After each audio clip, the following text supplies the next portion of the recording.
ஏன்ப்பா இந்தியா இந்த மாதிரி மிராக்கிள்லாம் பண்ணுவீங்களாப்பா? இதை நான் கொஞ்சம் கூட எதிர்பார்க்கல. அப்படி என்னதான் நடந்ததுன்னு பார்க்குறதுக்கு முன்னாடி நம்ம சேனலை சப்ஸ்கிரைப் பண்ணிக்கோங்க. கொஞ்சம் சப்போர்ட் பண்ணுங்கள் ஃப்ரெண்ட்ஸ். டே 1 முடியல இந்தியா 300க்கு 5 விக்கெட் இழந்திருந்தாங்க. டே 2 ஸ்டார்டட். அதாவது இன்றைக்கி தான் ஒரு நல்ல விஷயம் நடந்திருக்கு. அது என்னென்னா வெயில் அடிச்சிருக்கு மழை பெய்யாமல் அப்படிங்கிற மாதிரி.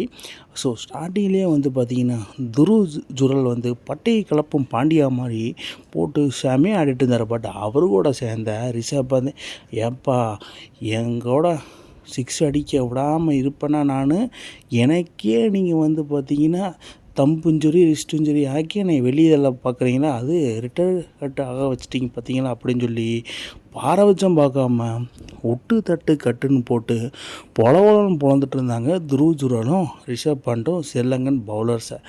என்ன மாதிரி அடி அது இன்றைக்கி நான் காமிச்சே ஆவேன். 5 விக்கெட்டு விட்டால் எங்களை சாதாரணமாக நீங்கள் எடை போடுறீங்களா, இப்போ போடுறான் பாரு 2 பேரும் சேர்ந்து ஒரு 100 ரன் பார்ட்னர்ஷிப்பை அப்படின்னு சொல்லி 2 பேரும் 120+ ரன்ஸை பார்ட்னர்ஷிப்பை போட்டாங்க.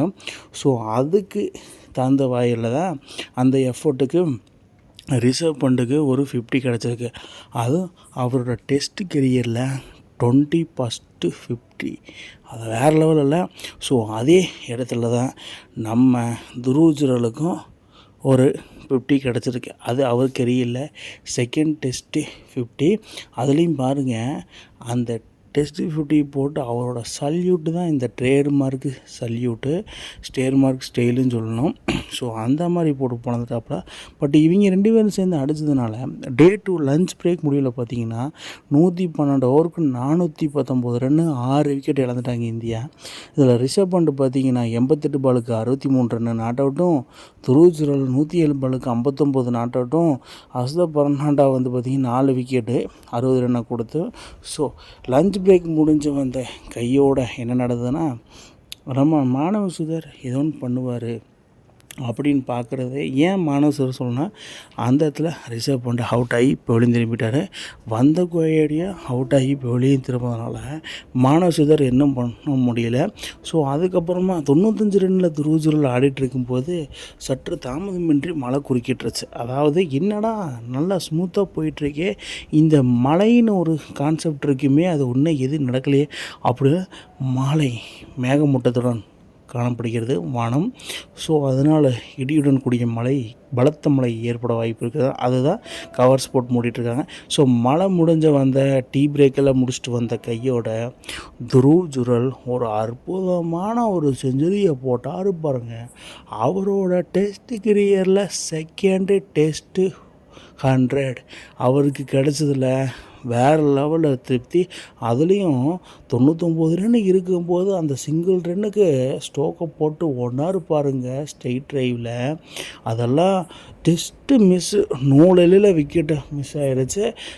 நம்ம ஜுரலுக்கு ஒரு செஞ்சுரி கிடச்சிருச்சு.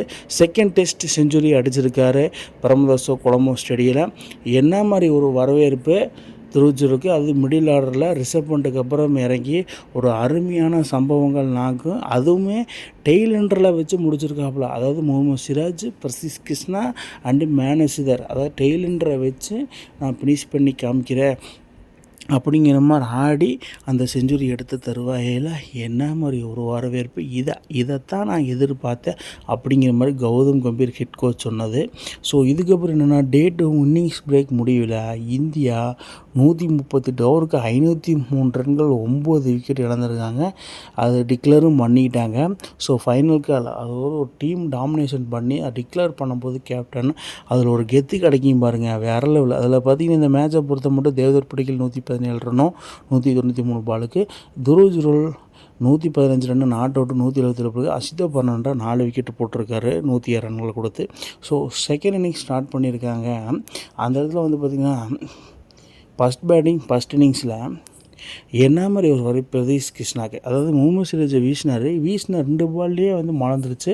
மறுபடியும் உள்ளே வந்திருக்கிறாங்க களத்தில். ஏன்னா 6 மணி வரைக்கும் ஆடலாம்.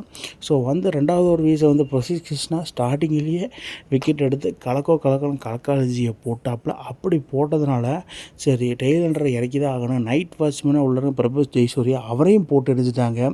ஸோ ஸ்ரீலங்கா இப்போ கவலை குடத்தில் இருக்குது.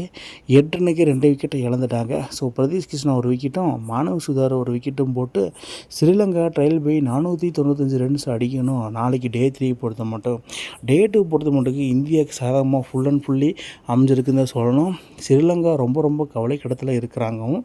ஸோ இதன் மூலிமா என்ன சொல்லணும்னா டே 1ம் டே 2ம் ரெண்டுமே இந்தியா டாமினேஷன் பண்ணியிருக்காரு. தேவதத் படிக்கல் அண்டு துருவ் ஜுரல் 2 பேரும், அதாவது இந்தியன் பேட்டர்ஸ் எல்லாருமே டபுள் டிஜிட்டில் அடித்ததுனால மாசி விளக்க வச்சுருக்கிறாங்க. So Sri Lanka trail by 495 runs அடிக்கணும். இமலாயா ட்ரையல் பை இது எப்படி நாளைக்கு டே 3 அடிக்க போகிறாங்க. எனக்கு என்ன தோணுதுன்னா இடையில இந்த மழை வரப்போகுது, வந்தால் என்ன நடக்க போகுதுன்னு தெரியல. ஸோ இந்த மாதிரி இந்தியா ஸ்ரீலங்கா மண்ணில் டாமினேஷன் செய்ததற்கு என்ன காரணம்னு நீங்கள் நினச்சிங்கன்னா அதை கீழே கமெண்ட் பாக்ஸில் கமெண்ட் பண்ணுங்கள் மக்களே. இந்த மாதிரி இன்ட்ரெஸ்டிங் கிரிக்கெட் வீடியோவை தெரிஞ்சுக்க நம்ம சேனலை சப்ஸ்கிரைப் பண்ணுங்கள், லைக் அண்ட் கமெண்ட் பண்ணுங்கள். மேலும் உங்களுக்கு வீடியோ வந்துகிட்டே இருக்கும்.